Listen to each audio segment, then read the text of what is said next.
আসসালামু আলাইকুম রহমতুল্লাহি ওয়া বারাকাতুহু। সম্মানিত দর্শক, স্মরণকালের ভয়াবহ ইমেজ সংকটে পড়েছে জামাত। গত ২ বছরে তার যে উত্থান এবং গত ৭০ বছরের তাদের যে মেহনত, এটি ২০২৬ সনে এসে রীতিমতো মুখ থুবড়ে পড়েছে। জামাতের যে কোনো ব্যক্তি, সেটা নারী হোক বা পুরুষ হোক, সেটা জামাতের সভাপতি ডাক্তার শফিকুর রহমান হোক কিংবা তাদের কোনো নারী সদস্য, সংসদ সদস্য হন, কোনো কথা বললে সেটা নিয়ে ট্রল হচ্ছে। তাদের পোশাক নিয়ে ট্রল হচ্ছে, আশাক নিয়ে ট্রল হচ্ছে, এবং এটা সার্বজনীন। একটা সময় মানুষজন তাদেরকে ঘৃণা করতেন একটা অংশ, আরেকটি অংশ তাদের ব্যাপারে সহানুভূতিশীল ছিলেন। না, লোকগুলো ভালো, নিরপরাধ, সে ৭১ সালে কি করেছেন না করেছেন এগুলো নিয়ে আওয়ামী লীগ বারবার শুধু নাড়াচাড়া করে, এই জিনিসগুলো ঠিক না। কিন্তু ইউনূস জামানাতে ক্ষমতার একদম চালিকা শক্তি রূপে তারা যে আচরণ করেছে, যে কথাগুলো বলেছে, যে অহমিকা দেখিয়েছে, এবং প্রশাসনের বিভিন্ন স্তরে তাদের যে লোকজন, যাদেরকে তারা দীর্ঘদিন লুকিয়ে রেখেছিল, তারা যেভাবে নিজেদের মুখোশ উন্মোচন করেছেন, যেভাবে বিশ্ববিদ্যালয়ের ক্যাম্পাসগুলো, তারপর বিশ্ববিদ্যালয়ের যে আবাসিক হলগুলো, সেই হলগুলো তারা যেভাবে নিয়ন্ত্রণ করেছে, মেয়েদের হলগুলো, মেয়েদের বিশ্ববিদ্যালয় এবং বিশ্ববিদ্যালয় কলেজগুলো, সেখানে তারা যে আধিপত্যবাদ দেখিয়েছে, এটি মূলত এককভাবে বিএনপি বা আওয়ামী লীগ কখনো সেটা পারেনি। তো সেই জায়গাতে এখন অনেকটা রিভার্স পরিস্থিতি দেখা দিয়েছে। তাদের সবচেয়ে বড় দুর্গ, যে দুর্গ, সেটি হলো রাজশাহী বিশ্ববিদ্যালয়, এবং সেখানে জানে যে সেখানে ছাত্রলীগ আবার ঢুকে গেছে, এবং সেখানে নির্বাচিত সংসদ মানে ছাত্র সংসদ, সেখানকার যারা নেতৃবৃন্দ, তারা এটি নিয়ে বেশ মারামারি করেছেন, এবং রাজশাহী বিশ্ববিদ্যালয় প্রক্টর অফিসের সাথে সেখানকার যারা ছাত্র নেতৃবৃন্দ রয়েছেন শিবিরপন্থী, তাদের বাক বিতণ্ডা, মারামারি, কাটাকাটি, এবং যাকে বলা হয় তাদের যে অঙ্গভঙ্গি, সশস্ত্র অঙ্গভঙ্গি, দেশীয় অস্ত্রে অঙ্গভঙ্গি, এটি এখন ভাইরাল বিষয়ে পরিণত হয়েছে সারা বাংলাদেশে। এর বাইরে জামাতের কিছু মহিলা কর্মী রয়েছেন। প্রথম দিকে দেখা গেল যে তাদের প্রজ্ঞা, মেধা, কথা বলার ধরন, জ্ঞান গরিমা, এগুলো নিয়ে অনেকে ইতিবাচক চিন্তা চেতনা করতেন, কিন্তু সাম্প্রতিক সময় দেখা যাচ্ছে যে এমন সব কথাবার্তা হচ্ছে, এমন সব ফটো কার্ড বের হচ্ছে, মানে যেগুলো আসলে খুব অসম্মানজনক। এবং জামাতের যারা নেত্রী রয়েছেন, নারী কর্মী রয়েছেন, তাদের জন্য আসলে এই মুহূর্তে শো অফ হওয়া, পাবলিক এর সঙ্গে কমিউনিকেশন করা বা দাওয়াতি কর্মকাণ্ড পরিচালনা করা, যেটা আগে তারা করতে পারতেন, এটি এখন আসলে সম্ভব হচ্ছে না। বিএনপির ক্ষেত্রে একই অবস্থা। বিএনপির এক নেতার সঙ্গে সেদিন কথা হলো, সংসদ সদস্য হয়েছেন। তো আমি জিজ্ঞাসা করলাম কেমন যাচ্ছে, তো সে বলল যে এখন আসলে যখন বিরোধী দলে ছিলাম তখন রাজনীতি করার যে আনন্দ ছিল, যে গ্রহণযোগ্যতা ছিল, পাবলিকের যে সহানুভূতি ছিল, সেটা নেই, না থাকার কারণে ওই সময়টা মিস করছি, আর বর্তমান সময় নিয়ে খুব আতঙ্কিত অনুভব করছি। এই যদি হয় বিএনপির অবস্থা, তাহলে জামাতের অবস্থা আরো কত খারাপ সেটা বোঝার চেষ্টা করুন। এরপরে যে ঘটনা, সেটা হলো জামাতের বেশ কয়েকজন সংসদ সদস্য, তাদের নারী কেলেঙ্কারি, এরপরে কয়েকজন সংসদ সদস্যর পারিবারিক ছেলে মেয়েদের ঔদ্ধত্যপূর্ণ আচরণ, অশালীন এবং অসভ্য জীবনযাপন, এগুলো ভাইরাল হচ্ছে সারা বাংলাদেশে। তারপর জামাতের যে যারা বক্তা রয়েছেন, তাদের বেশ কিছু বক্তব্য, কর্মকাণ্ড ইদানিংকালে এতটা, যাকে বলা হয় মানুষের বৃতৃষ্ণার কারণ হয়ে দেখা দিয়েছে, যে মানুষ যখন জান্নাতের টিকিটের কথা বলা হয়, সঙ্গে সঙ্গে অর্থাৎ শেখ কামালের ব্যাংক ডাকাতি বা বাকশাল বা ৭৪-এর দুর্ভিক্ষ যেভাবে আওয়ামী লীগকে বিপর্যস্ত করছে এখন পর্যন্ত, বা যেভাবে খাম্বা, হাওয়া ভবন, এই শব্দগুলো যেভাবে বিএনপিকে ভীষণ রকম যাকে বলে একটা নেতিবাচক অবস্থায় ফেলে দিয়েছে। জনাব তারেক রহমান সাহেব প্রাণান্ত চেষ্টা করছেন তার সেই খাম্বা উপাধি থেকে বের হয়ে আসার জন্য। নানা রকম মাধ্যম থেকে খাম্বা আসলে কারা, ওই সময় ব্যবসা কারা করেছে ইত্যাদি ইত্যাদি প্রচন্ড যাকে বলা হয় শক্তিমত্তা নিয়ে প্রচার করার চেষ্টা করছেন তিনি নির্দোষ এবং তিনি যে আসলে একজন ভদ্রলোকের সন্তান, হ্যাভিং এ ব্লু ব্লাড, বংশগতভাবে তিনি, তার মা, তার বাবা ভদ্র, কম কথা বলেন, মার্জিত, এই বিষয়গুলো এস্টাবলিশ করার জন্য একের পর এক ম্যাটিকুলাস ডিজাইন নিয়ে তার যে PR team, public relation team দিন রাত কাজ করে যাচ্ছেন। প্রতিদিনই একটা না একটা ঘটনা ঘটছে বা ঘটানো হচ্ছে, আমরা বলতে পারি না। যেমন দেখা গেল প্রধানমন্ত্রীর গাড়ির সামনে একজন লোক পড়ে গেল, একটা মহিলার সামনে চলে এলো, উনি গাড়ি থেকে নামলেন, তার সঙ্গে কথা বললেন, মিডিয়াতে খবর।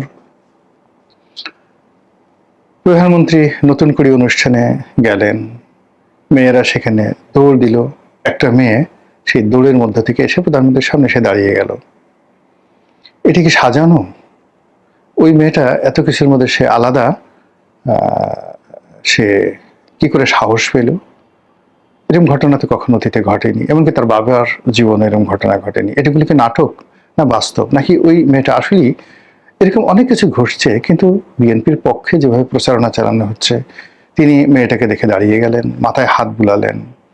মেয়েটা ঠিক অনেকটা দৃঢ়তা নিয়ে, একেবারে কিশোরী মেয়ে, পিছনে হাত বেঁধে পিএম এর সামনে সিনা উঁচু করে দাঁড়িয়েলেন।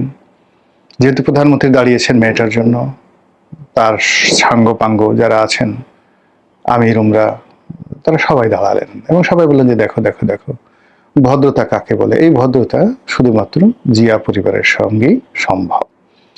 কিন্তু এই কাজগুলো করে তাকে মহামানব বানানোর চেষ্টা করা হচ্ছে প্রতিদিন, এরকম আমি অসংখ্য ঘটনা এভরিডে ঘটছে। কিন্তু কোনো অবস্থাতেই ইমেজের ক্ষেত্রে তিনি এখনো পর্যন্ত মানুষের সম্মান মর্যাদার যে জায়গাটি, সেই জায়গাটি অর্জন করতে পারেননি। তার সঙ্গে যখন ভদ্রলোকের দেখা সাক্ষাৎ হচ্ছে, তার সঙ্গে যখন শিক্ষিত লোকের দেখা সাক্ষাৎ হচ্ছে, ক্ষমতাধর লোকদের দেখা সাক্ষাৎ হচ্ছে, সেখানে আপনি তাদের বডি ল্যাঙ্গুয়েজ দেখলে বুঝবেন যে প্রধানমন্ত্রীকে তারা কতটুকু সম্মান করেন বা সমীহ করেন। আমি মেনশন করলাম না কোনো কিছু, আপনারা শুধু দেখে নেন। মানে ওইগুলো ঘটনা না, ঘটনা হলো তার সঙ্গে যখন সেনাপ্রধানে দেখা হচ্ছে, ক্যাবিনেট সচিবের দেখা হচ্ছে, তার সঙ্গে যখন দেশের কোনো বরেণ্য ব্যক্তির দেখা হচ্ছে, তখন এই দুয়ের মধ্যে প্রধানমন্ত্রীকে কেন্দ্র করে অপর পক্ষের যে আনুগত্য, ভালোবাসা, শ্রদ্ধা, নিবেদন, এই জিনিসগুলো কেমন হচ্ছে। সংবাদপত্র জগতের যে সকল সিনিয়র সাংবাদিক আছেন, তারা তার সঙ্গে দেখা করছেন। এর মধ্যে দুটো গ্রুপ হয়ে গেছে।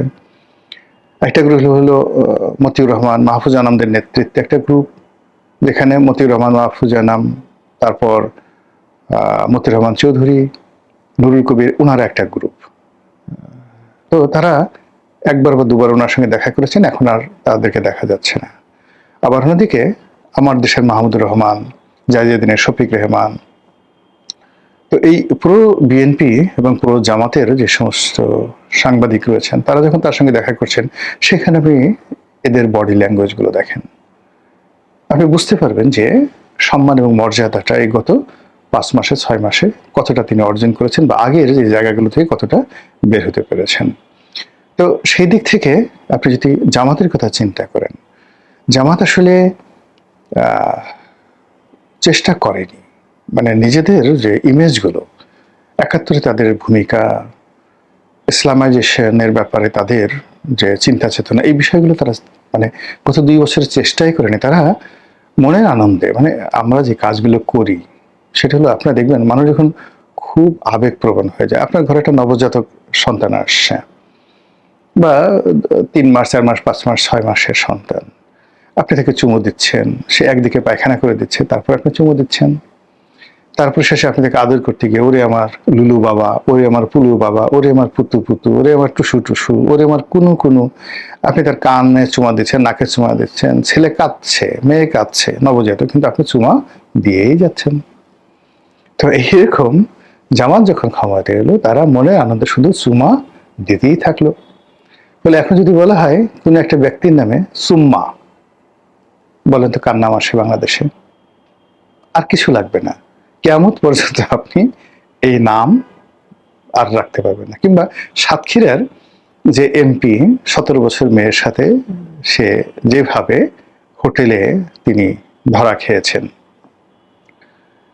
এই দৃশ্য আপনি কিয়ামত পর্যন্ত দূর করতে পারবেন না।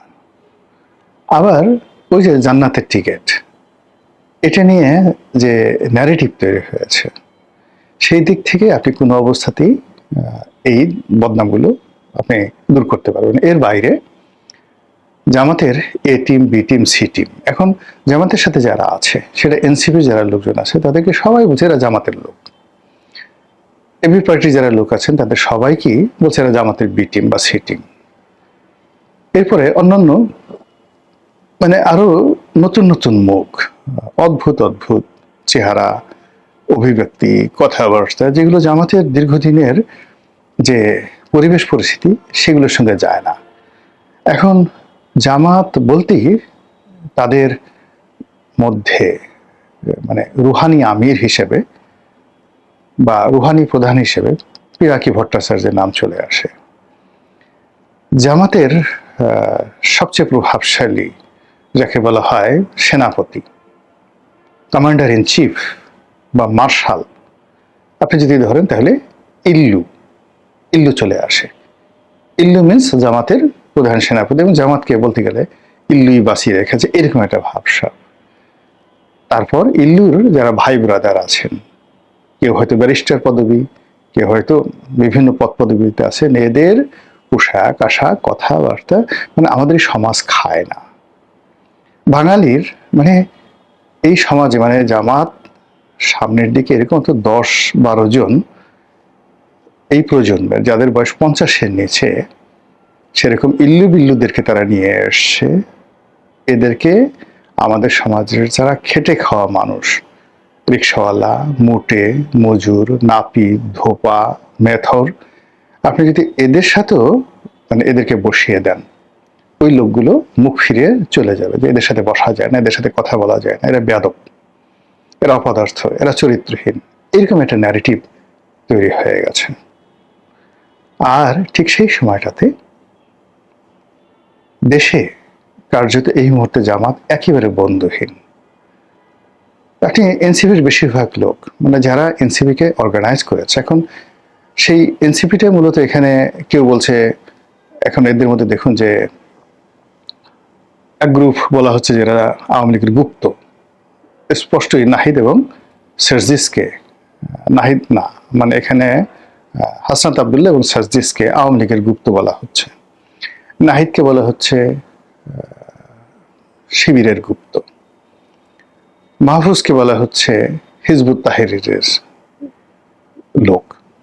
তো এইভাবে এনসিপি এটা মাল্টি যাকে বলা হয় শঙ্কর প্রজাতির একটা দলে পরিণত হয়েছে, এবং সেই দলটিকে যখন জামাত ওন করেছে, জামাতের আসলে ক্ষতি হয়েছে, আবার এনসিপিরও কিন্তু ক্ষতি হয়েছে।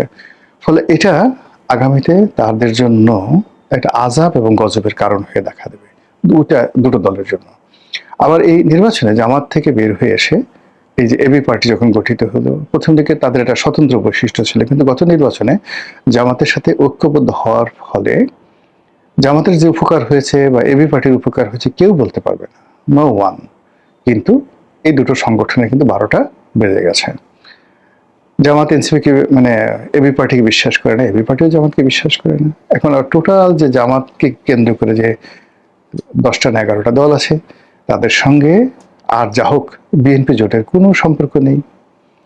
অন্যদিকে জামাতের যে সকল বন্ধু ছিল দেশের বাইরে, পাকিস্তান, চীন, তুরস্ক, সৌদি আরব, এই দেশগুলোর সাথে তাদের সম্পর্কটা আগের মতো নেই। সব মিলিয়ে এই যে সময়টা যাচ্ছে 2026 সনের জুলাই মাসের শেষ সপ্তাহ, আগস্ট মাস ভয়াবহ ভয়ালো শোকার্ত আগস্ট মাস সামনে, তারপরে সেপ্টেম্বর। কেমন হবে জামাতের রাজনীতি? জামাত কিভাবে সাস্টেন করবে, কিভাবে ঘুরে দাঁড়াবে, এটাই এখন দেখার বিষয়। মহান আল্লাহ আমাদের সবাইকে হেদায়েত দান করুন, হেফাজত করুন। আসসালামু আলাইকুম রহমতুল্লাহি ওয়া বারাকাতুহু।